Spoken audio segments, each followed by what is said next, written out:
guys, ito nga pala yung akin pong nabili na curtain rod before. Share ko lang sa inyo yung nabili kong curtain rod.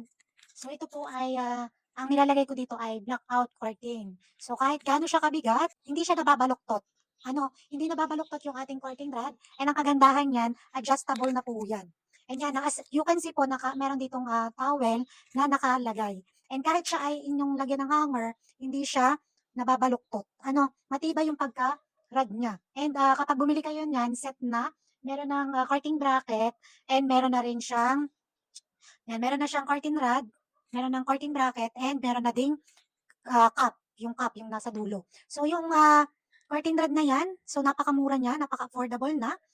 And compare na bumili tayo sa mall, yan, mas makakatipid tayo dito. Bumili ulit ako ng isa pang set ng curtain rod para naman dito sa isang bintana. Itong curtain rod, yan, pwede kayong pumili ng silver and gold. Yan, pili lang kayo kung ano yung gusto nyong kulay. At masasabi kong matibay ito and highly recommended yung curtain rod. So ano pang hinihintay nyo, mag-add to cart na kayo. Ilalagay ko yung link dyan sa yellow basket. Thank you!